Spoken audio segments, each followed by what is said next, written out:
और अब खबरें विस्तार से। यूपी से सीएम योगी आदित्यनाथ का दिल्ली दौरा। आज शाम 5 बजे दिल्ली पहुंचेंगे सीएम योगी आदित्यनाथ। नतीजों के बाद सीएम योगी का पहला दिल्ली दौरा। यूपी के सीएम योगी आदित्यनाथ का दिल्ली दौरा। आज शाम 5 बजे दिल्ली पहुंचेंगे योगी आदित्यनाथ। नतीजों के बाद सीएम योगी का पहला दिल्ली दौरा। कल बीजेपी संसदीय दल की दिल्ली में होगी बैठक में शामिल होने के लिए दिल्ली पहुंच रहे हैं सीएम योगी आदित्यनाथ। कल बीजेपी संसदीय दल की दिल्ली में होगी बैठक। आज शाम 5 बजे दिल्ली पहुंचेंगे सीएम योगी आदित्यनाथ। उत्तर प्रदेश में भारतीय जनता पार्टी की करारी हार के बाद पहली बार सीएम योगी आदित्यनाथ दिल्ली पहुंच रहे हैं। संसदीय दल की बैठक में हिस्सा लेंगे और साथ ही साथ उत्तर प्रदेश में भारतीय जनता पार्टी की घटी सीटों को लेकर समीक्षा भी की जाएगी। और इसी खबर पर लखनऊ से संवाददाता चंदन वर्मा हमारे साथ लाइव जुड़ चुके हैं। जी चंदन, मुख्यमंत्री योगी आदित्यनाथ का दिल्ली दौरा है, शाम 5 बजे दिल्ली पहुंच रहे हैं और लोकसभा के नतीजे आने के बाद पहला दिल्ली दौरा है। क्या लगता है सबसे पहले उत्तर प्रदेश में घटी सीटों पर विचार विमर्श किया जा सकता है? देखिए, कई सीटों पर उत्तर प्रदेश में हार जिस तरह से करारी हार मिली है भारतीय जनता पार्टी को, उसके बाद आज मुख्यमंत्री योगी आदित्यनाथ दिल्ली जा रहे हैं। दिल्ली में कई मुद्दों पर चर्चा होगी, जिसको लेकर आज मुख्यमंत्री योगी आदित्यनाथ शाम में दिल्ली जाएंगे और दिल्ली में जो बड़े जो नेता है, जो लीडर है, उनके साथ बैठ के उनकी एक बड़ी समीक्षा बैठक है, जिसमें कई मुद्दों पर चर्चा होगी।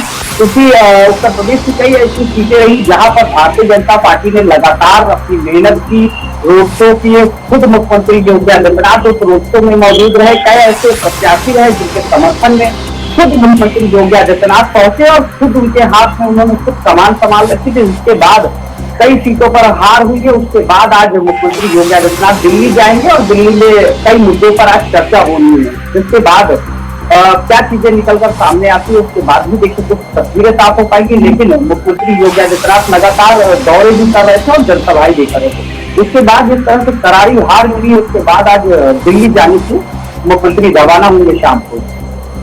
जी बिल्कुल, तो शाम को दिल्ली पहुंच रहे हैं और जिस तरह उससे पहले अधिकारियों के साथ भी मुख्यमंत्री योगी आदित्यनाथ की बैठक हो रही है, तमाम सचिव के साथ बैठक कर रहे हैं।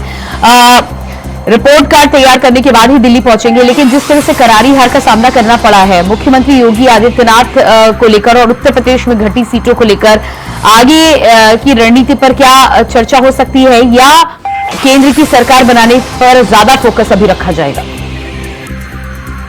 देखिए, जिस तरह से मुख्यमंत्री योगी आदित्यनाथ आज एक बड़ी बैठक किया है, जिसको गृह विभाग के प्रमुख सचिव संजय प्रसाद रहे हैं, उसके साथ ही साथ कई ऐसे तमाम प्रमुख सचिव उस बैठक में मौजूद रहे थे। क्योंकि जिस तरह से भारतीय जनता पार्टी को हार दी है, उसको लेकर मुख्यमंत्री योगी आदित्यनाथ ने आज एक बड़ी बैठक किया था। दिशा निर्देश जारी किया गया है, जो भी अधिकारी हैं उनको दिशा निर्देश जारी किया गया है कि अब किसी तरह की हीरा हवाली न देखने के लिए। हालांकि जो लोग हैं जो वहां पहुंचते हैं, क्योंकि कई बार ऐसे देखने को मिलता है कि कई ऐसे अधिकारी हैं, बेअंदाज टाइप के अधिकारी हैं, उनसे भी पेश करते गए। कई शासन में अधिकारी जो बैठे हुए हैं वो भी रडार पर है। उनको लेकर मुख्यमंत्री योगी आदित्यनाथ ने आज एक बड़ी बैठक किया था और बड़ा दिशा निर्देश जारी किया कि किसी भी तरह की कोई भी शिकायत न मिल पाए, जिसको लेकर जो अधिकारी हैं उनको दिशा निर्देश जारी किया गया। उसमें कई तमाम जो चाहे नगर विकास की बात करी जाए, चाहे प्रमुख सचिव संजय प्रसाद की बात करी जाए, तो तमाम प्रमुख सचिवों के साथ आज बड़ी बैठक किया। उसके बाद बैठक करने के बाद एक रिपोर्ट कार्ड तैयार किया। उसको रिपोर्ट कार्ड लेकर आज दिल्ली जाएंगे और दिल्ली कार्ड में रिपोर्ट कार्ड रखा जाएगा। साथ ही साथ कई ऐसे विभाग है जो लापरवाह टाइप के लोग दिखाई दे रहे, तो उन पर भी उनके भी पेज जो है मुख्यमंत्री योगी आदित्यनाथ से आज करते। जी बिल्कुल चंदन, इस तमाम जानकारी के लिए बहुत शुक्रिया आपका। तो आज शाम 5 बजे दिल्ली पहुंचेंगे सीएम योगी आदित्यनाथ। और इसके बाद बात करेंगे अगली खबर को लेकर। दिल्ली से बड़ी खबर सामने आ रही है। 8 जून को पीएम पद की शपथ लेंगे नरेंद्र मोदी। सूत्रों के हवाले से खबर निकलकर सामने आ रही है। 8 जून को पीएम पद की शपथ लेंगे नरेंद्र मोदी। एनडीए नेताओं ने पीएम मोदी को नेता चुना। कल बीजेपी संसदीय दल के नेता चुने जाएंगे मोदी। वहीं बीजेपी के सभी सांसदों को दिल्ली बुलाया गया। बीजेपी शासित राज्यों के सीएम, डिप्टी सीएम बुलाए गए दिल्ली। कल बीजेपी मुख्यालय में बीजेपी संसदीय दल की होगी बैठक। कल होने वाली बैठक में मोदी को नेता चुना जाएगा।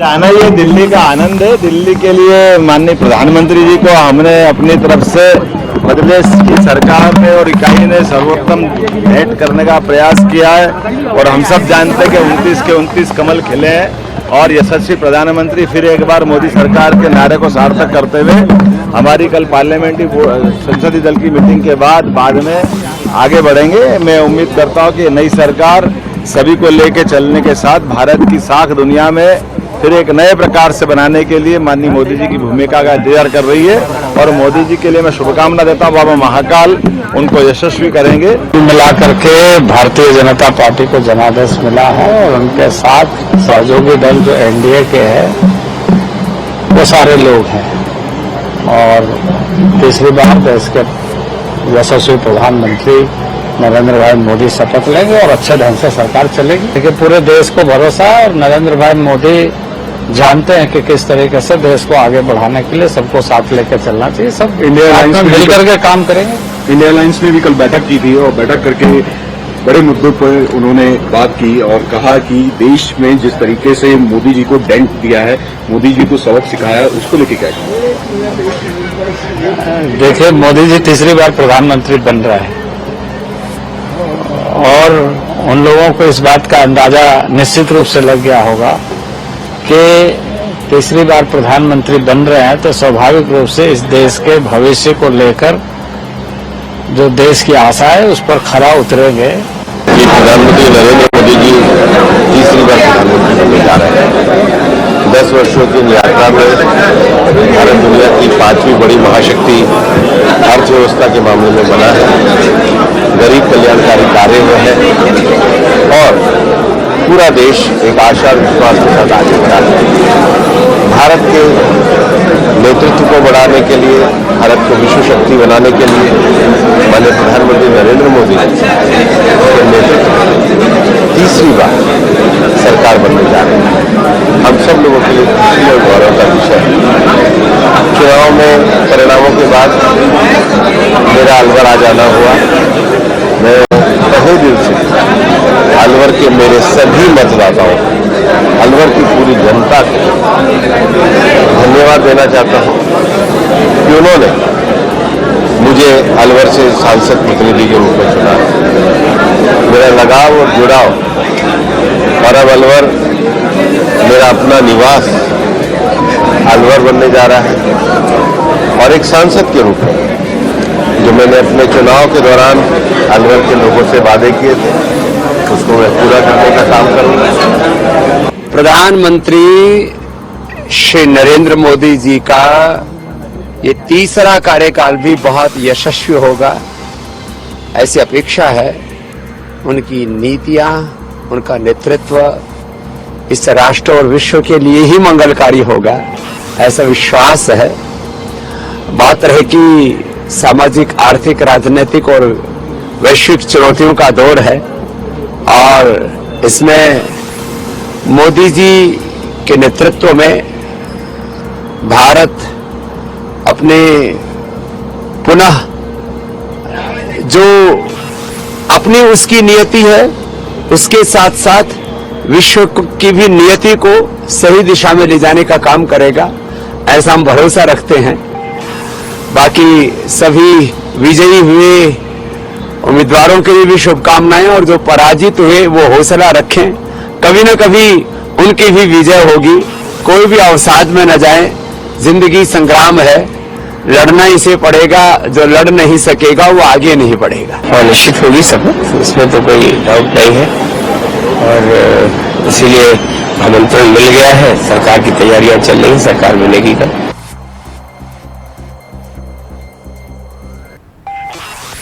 और इसी खबर पर दिल्ली से हमारे साथ संवाददाता कमल किशोर जुड़ चुके हैं। जी कमल, जिस तरह से प्रधानमंत्री नरेंद्र मोदी को संसदीय दल का नेता चुना जाना है, तमाम भारतीय जनता पार्टी के सांसदों को दिल्ली बुलाया गया है और उसके बाद आगे की गतिविधि को आगे बढ़ाया जाएगा। क्या कुछ ताजा अपडेट आपके पास है? मैं आपको बता दूं कि जेपी नड्डा के घर जो है सभी जो भारतीय जनता पार्टी के वरिष्ठ नेता है वो मौजूद है और इस समय अभी यही मंथन चल रहा है कि क्या अब आगे की क्या रणनीति होगी और इसी को लेकर एनडीए भी लगातार जो है भारतीय जनता पार्टी के साथ है ये जोड़ा है। और मैं आपको बता दूं कि एक अपडेट इसके अंदर देखने को आया कि शपथ ग्रहण की जो तारीख है वो 8 जून को नहीं है, 9 जून को हो सकता है। सूत्रों के मुताबिक यही हम से जो खबर आई है 8 जून की जो तारीख है अब वो बदल कर 9 जून हो सकती है और उस दिन प्रधानमंत्री जो है शपथ लेंगे। और यही जो अभी आपको जिस तरीके से मैंने बताया कि जेपी नड्डा के घर तमाम वो वरिष्ठ नेता है जो इस समय मौजूद है और अभी जो सुबह से लगातार यही जो है ऐसा मंथन चल रहा है कि किसको क्या मंत्रालय दिया जाएगा। भाजपा समेत वरिष्ठ नेताओं ने गठन निर्णय को लेकर विचार विमर्श किया और सभी दलों को लेकर एक विचार जो है इसके अंदर किया जा रहा है। जी बिल्कुल, तो जिस तरह से जानकारी यहाँ पर निकलकर सामने आ रही है 8 जून की बजाय 9 जून हो सकती है तारीख।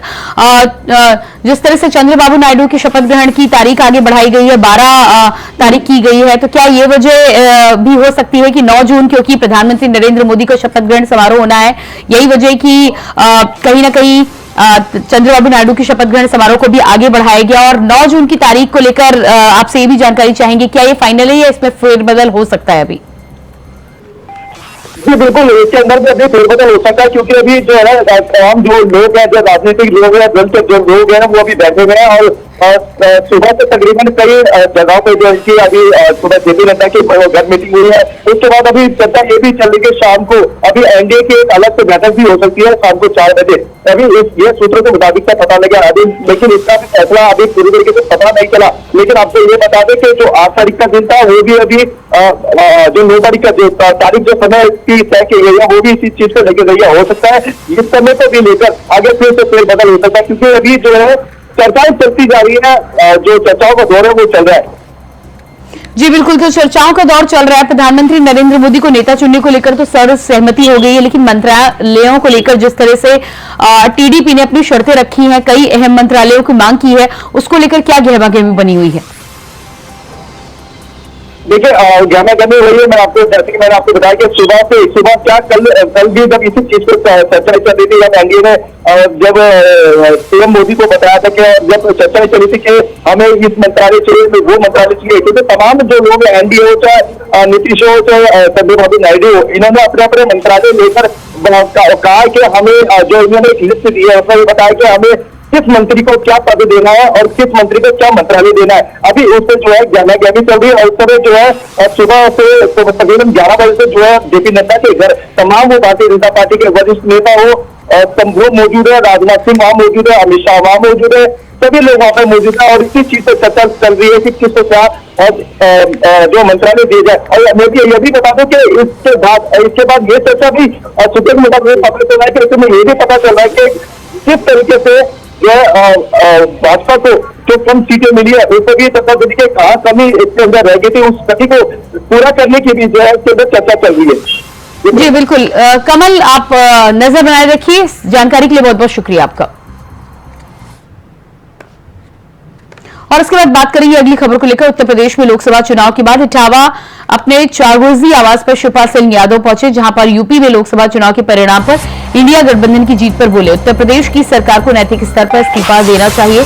अयोध्या की जीत पर बोले शिवपाल सिंह यादव, मर्यादा पुरुषोत्तम भगवान श्री राम मर्यादा पुरुषोत्तम थे और वहां पर जो चुनाव जीते हैं सेक्युलर है और उन्होंने चुनाव जिताया है। पूरे फैजाबाद मंडल में अखिलेश यादव के नेतृत्व वाले दल ने भारतीय जनता पार्टी का सफाया किया है। सुनिए क्या कुछ कहा। ये आज अगर देखा जाए तो भारतीय जनता पार्टी की उत्तर प्रदेश की सरकार को नैतिक स्तर पर आज इस्तीफा दे देना चाहिए और इसलिए इस्तीफा दे देना चाहिए इस चुनाव के जो परिणाम आए हैं तो अखिलेश यादव वाली गठबंधन ने पूरी तरह से सरकार आज अगर चुनाव हो जाए तो पूरी तरह से आज सरकार बना लेगी अखिलेश यादव के नेतृत्व वाली सरकार। देखिए अयोध्या में मर्यादा पुरुषोत्तम भगवान मर्यादा पुरुषोत्तम भगवान थे और रहेंगे हमेशा। और देखिए वहाँ पर जो चुनाव जीते हैं वो सेकुलर थे और हैं, तो वहाँ के जनता ने असली सेकुलर को जिताया है और असली मर्यादा पुरुषोत्तम भगवान का सेवक तो जीता है। और वहीं पर वो ही नहीं, पूरे फैजाबाद मंडल में अखिलेश यादव के नेतृत्व वाले दल ने भारतीय जनता पार्टी का सफाया कर दिया है। अब देखिए, उन्होंने बीच बीच में जो टिकट बदले हैं उससे देखिए पूरे समाज ने समझ लिया था कि ये भारतीय जनता पार्टी से मिली हैं। और क्या उन्होंने जो कहा है तो मुफ्त में थोड़े ये टिकट दिया था। अखिलेश यादव वाले नेतृत्व वाली फिर से सरकार बना लेगी, और नहीं तो जो उत्तर प्रदेश में आज जो परिणाम आए हैं उनको देख लिया जाए। स्पष्ट विधायक कितने जीते हैं, तो इसलिए नैतिक हाँ, आज इतने विधानसभा बार अगर देख लिया जाए तो इतने विधायक जीते हैं, स्पष्ट सरकार बना लेंगे। देखिए, मैंने कहा कि जो मर्यादा पुरुषोत्तम भगवान थे और रहेंगे, तो देखिए वहां पर जो भी चुनाव हुआ है तो वहां के जनता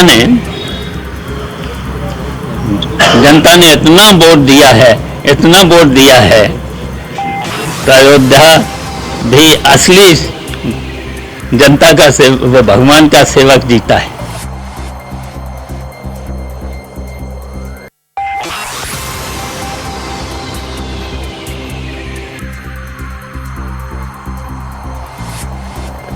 और इसी के साथ फिलहाल इस बुलेटिन में इतना ही। खबरों का सिलसिला जारी रहेगा। नमस्कार।